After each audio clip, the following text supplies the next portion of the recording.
Салам достор, биздин каналга жазылыңыздар. Башкалар көрсөтпөгөндү биз көрсөтөбүз. Уважаемый Андрей Шарифович, спасибо, что приехали. Мы с вами в разных местах и по разному поводу встречаемся. Но это необычный повод, это совместное учение. Мы продолжаем сотрудничество по всем направлениям. Конечно, всегда главным образом обращаем внимание на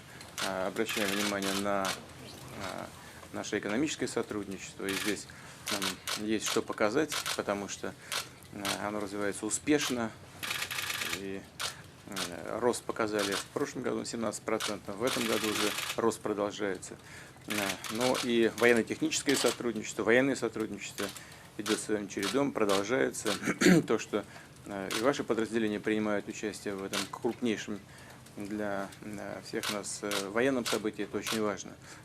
128 тысяч личного состава, 600 летательных аппаратов, это действительно очень важный этап подготовки наших вооруженных сил на случай отражения любых непредвиденных ситуаций, в том числе и связанных с борьбой с терроризмом.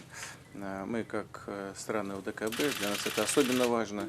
Мы продолжаем работу и в рамках этой организации, но и вот в ходе масштабных учений подобного рода наши подразделения оттачивают свое мастерство. Я очень рад вас видеть. Уважаемый Владимир Владимирович, очень рад нашей встрече. Не радуюсь, что наши встречи стали регулярными. Это ваша заслуга. Вы всегда уделяете время, несмотря на ваш плотный график работы. И поздравляю с успешным завершением военных учений. И вам спасибо большое, что пригласили меня на эти военные учения. И сегодня, посмотрев эти военные учения, вызывает гордость и воодушевление нашими вооруженными силами. Это очень большое впечатление. И особо хочу отметить, наши военные ведомства активно сотрудничают на двусторонних, многосторонних форматах. Я всегда говорил и много раз говорю, что Кыргызстан для России это самый надежный, верный друг, союзник, партнер. Дорожим и ценим этим нашими отношениями. И мы всегда стремимся реализовать те договоренности, которые у нас в России есть. Именно над этим всегда работаем. Спасибо вам за приглашение. Спасибо.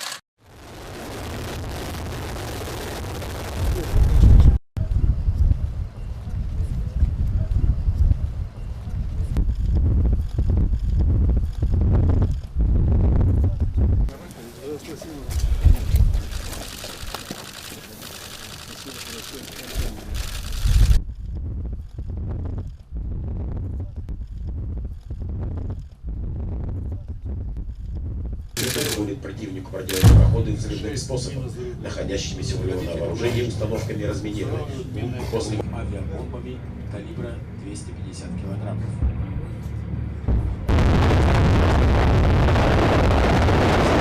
Подавлять активность противника и остановить его. Справа вы наблюдаете позицию боевая машина зенитного ракетного комплекса «Стрела-10» калибра 250 килограммов. С малышным восхищением гаубиц на 30 на внешней подвеске вертолетов проводятся впервые. Высокая маневренность позволяет подразделению своевременно занимать назначенные рубежи и наносить поражение противнику на дальности свыше 5 километров. Самолетов Аш-7А, Народно-освободительной армии Китая.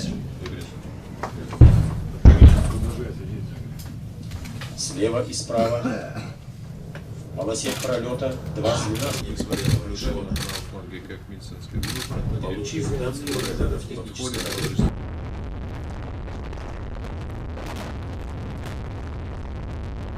Добрый день, ребят. Здравия желаю, товарищ Верховный Главнокомандующий. Как вам нравится учение? Очень нравится. По итогам которой заняли первое место среди 14 команд Приволжского федерального округа. Спасибо. Спасибо.